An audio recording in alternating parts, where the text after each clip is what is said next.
Pertama-tama saya salam terlebih dahulu. Assalamualaikum warahmatullahi wabarakatuh. Di sini saya akan menjelaskan sedikit bagaimana apa itu tentang software vSIM secara umum. Jadi itu software vSIM itu memiliki banyak kegunaan sebenarnya khususnya dalam bidang transportasi.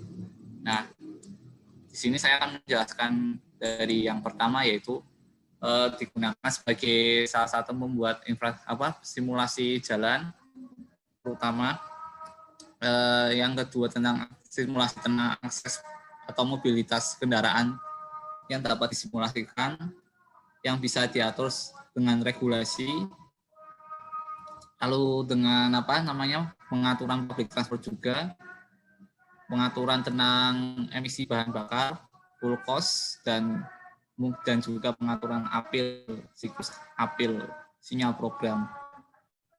Nah, khususnya untuk software vSIM sendiri itu untuk spesifikasi sebenarnya itu laptop seperti macam laptop i3 atau i5 pun sebenarnya sudah bisa. Yang penting grafik card-nya dari laptop sendiri mendukung.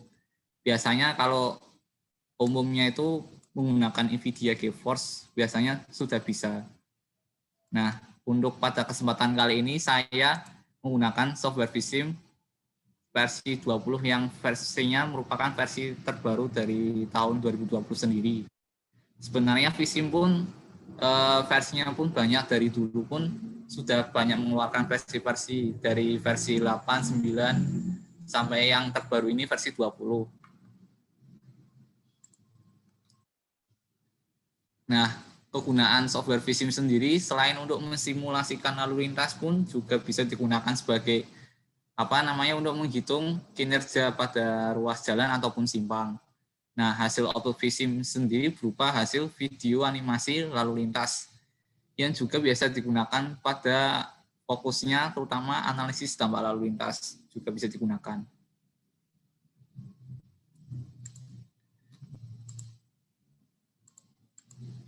Mungkin di sini ada yang ingin bertanya sedikit tentang software vSIM, mungkin saya persilakan untuk Bapak-bapak. Monggo, Pak. Barangkali ada yang sedikit masih bingung tentang penjelasan awal dari saya.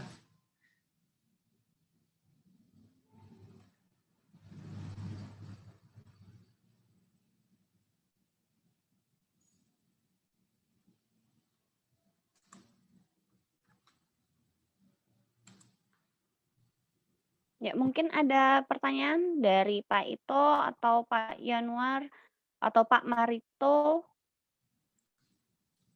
Pak Heru, Bu Irdani, boleh silakan. Kalau misalnya ada kendala dalam install softwarenya atau mau nanya spesifikasi laptopnya yang bagus tuh, yang aman gimana sih gitu kan.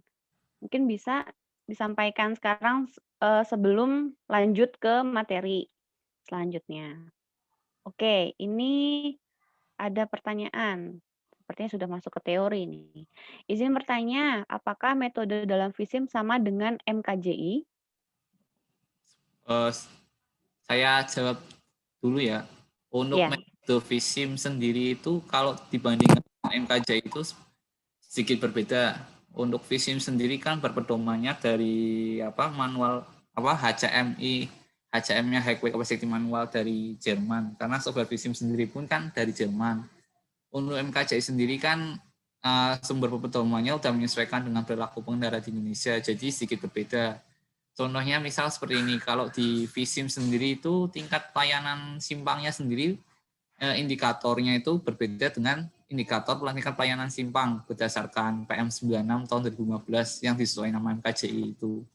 Jadi misal di vSIM itu misal loss A-nya indikatornya dari waktu tundaannya 5 sampai 15 detik, misal kalau di PM96 tahun 2015 itu lebih dari itu. Seperti itu, Mbak. Mungkin ada yang bisa ditanyakan lagi.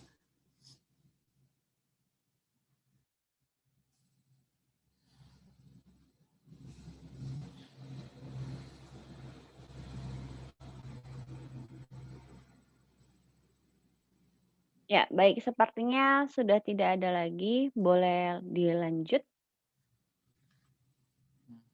Oke, terima kasih Mbak atas waktunya. Akan saya lanjut. Jadi ini saya belum lupa sedikit saya jelaskan perbedaan antara software Visum dengan software kaji. Nah, di sini untuk software kaji itu pendekatan empirisnya itu di kota-kota besar di Indonesia lalu diformulasikan dengan varian yang sesuai dengan perilaku lalu lintas. Sedangkan Visum itu berupa simulasi dengan model arus lalu lintas dan pergerakan kendaraan. Terus dari kaji itu aplikasinya terbatas pada segmen tertutup, sedangkan pada lingkup Visum itu tujuannya itu untuk membuat komunikasi kepada publik tentang simulasi lalu lintas dan arah pergerakan. Untuk data volume lalu lintas pada software kaji itu menggunakan asumsi besaran SMP, satuan mobil penumpang, sedangkan Visum itu berdasarkan satuan kendaraan, yaitu kendaraan per jam, atau pada saat kita simulasikan pada waktu peak hour, waktu jam sibuk, dengan menggunakan perhitungan lebih dari satu jenis lalu lintas. Sedangkan untuk yang terakhir dari kaji itu kapasitas dasarnya berdasarkan jumlah lajur mobil karena satuannya digunakan untuk SMP, sedangkan Visum itu berdasarkan lajur, kecepatan, kerapatan, perilaku pengemudi. Nah, seperti itu. Selanjutnya, untuk data-data yang dibutuhkan pada software Visum itu meliputi dari data geometrik jalannya, yaitu misalkan lebar jalannya, lebar persimpangan, lebar trotoar, lebar bahu jalan.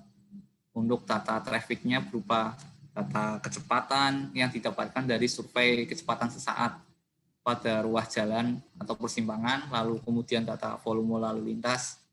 Volume lalu lintas sendiri pada Visum nanti diinput berdasarkan survei traffic counting selama 1 jam pada waktu peak hour nanti agar dapat mensimulasikan keadaan sesuai survei lapangan. Untuk kemudian vehicle karakteristik berupa karakteristik dari kendaraan itu sendiri, misalkan dari truk, motor, bus, maupun dari perilaku penggendaranya sendiri.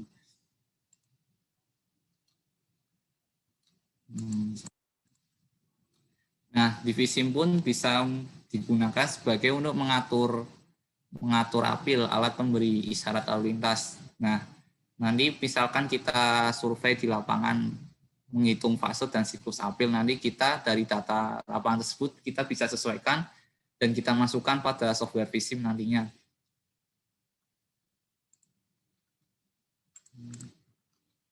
Nah, untuk resultnya sendiri dari Visum itu bisa berupa simulasi, hasil output simulasi kinerja, kecepatan, waktu tundaan, antrian, dan lain-lain, lalu video simulasi, serta hasil agregat resultnya berupa tadi kinerja dan lain-lain. Dan juga bisa diintegrasikan dengan public transport seperti ini.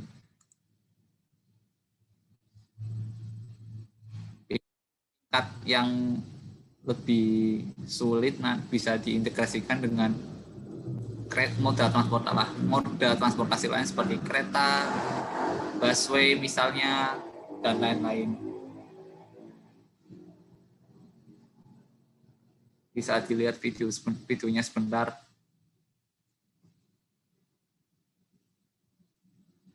Nah, nanti mungkin untuk integrasinya seperti ini.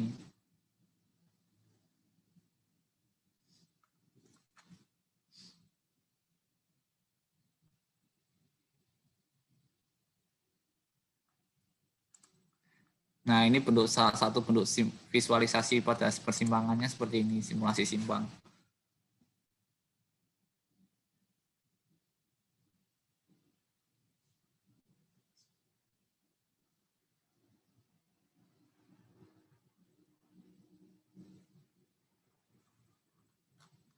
Nah, mungkin seperti itu penjelasan pengantar dari saya. Apakah ada yang ingin ditanyakan kembali?